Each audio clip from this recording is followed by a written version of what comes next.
when we initiated the process, one of the issue of disagreement was the Armenian side's effort to integrate into peace agreement reference to so-called Nagorno-Karabakh Republic, which of course we could not accept.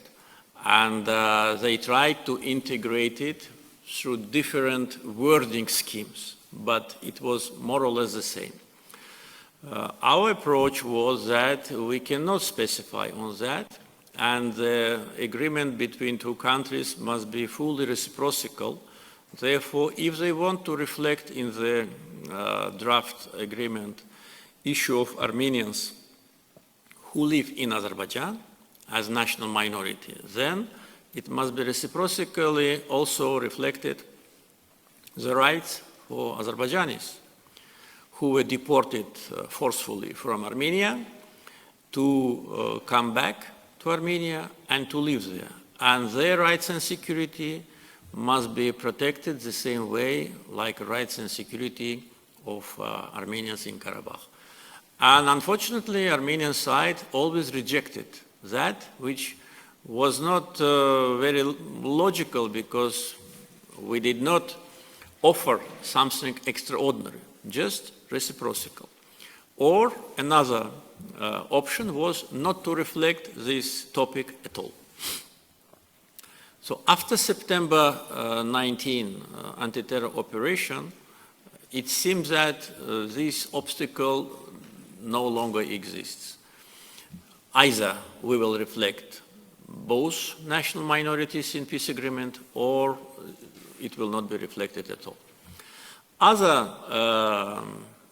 paragraphs or articles of peace agreement are less problematic.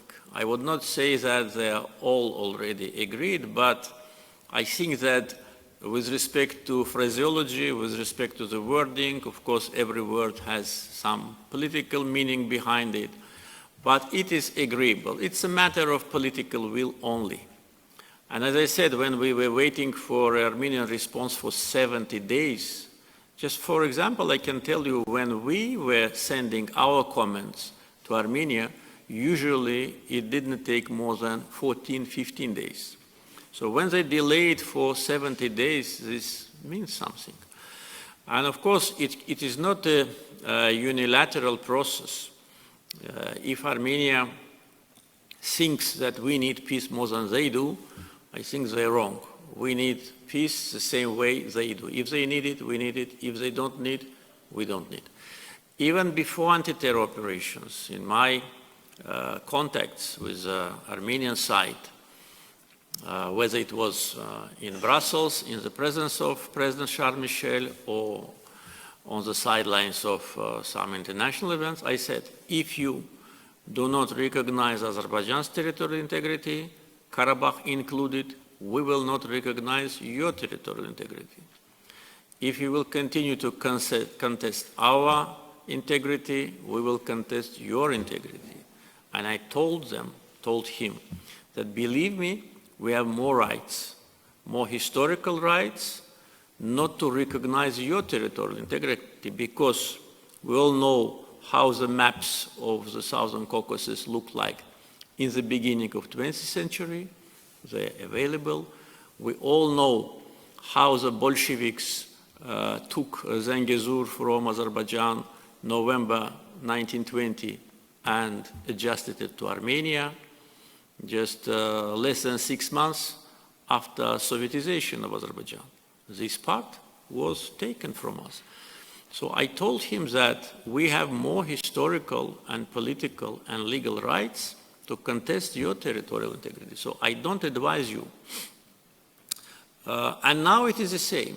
So if they recognize, not by statement, but by signature, territorial integrity of Azerbaijan, we will do the same.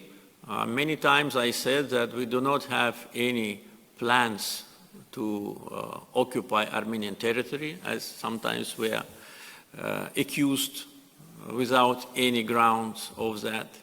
If we wanted, we would have done it.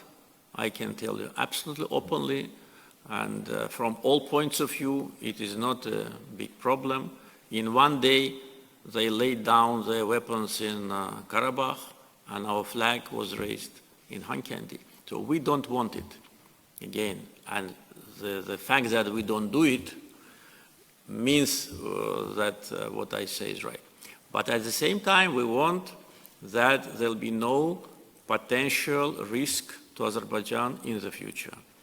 Therefore, we are always raising the issue of weaponization of Armenia. And we think that this is counterproductive and this is provocative. As the countries who supply Armenia with weapons, like France and India, now pour the oil on fire and create unrealistic illusions in Armenia that using these weapons, they can take back Karabakh. I don't want to go into details about the quality of these weapons, though I know what kind of weapons these are. But even if there's a state-of-the-art weapons, they have no chance. Because the war and the result of war is decided not by weapons, but by people, by spirit. And during the Second Karabakh War, according to Armenians' own statement, there have been 12,000 deserters from the battlefield in Armenian army and 0 in Azerbaijani army. So they have no chance.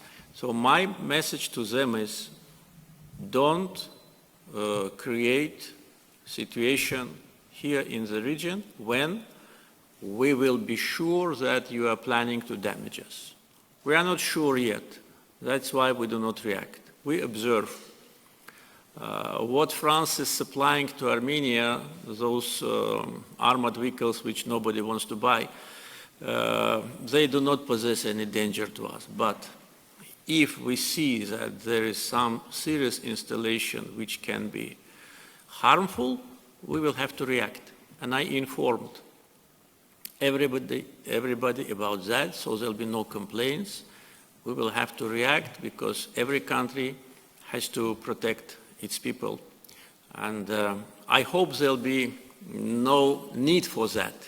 But for that, these new Armenian sponsors, which wants to play a role of the new big brother, should relax and enjoy themselves in their beautiful capital.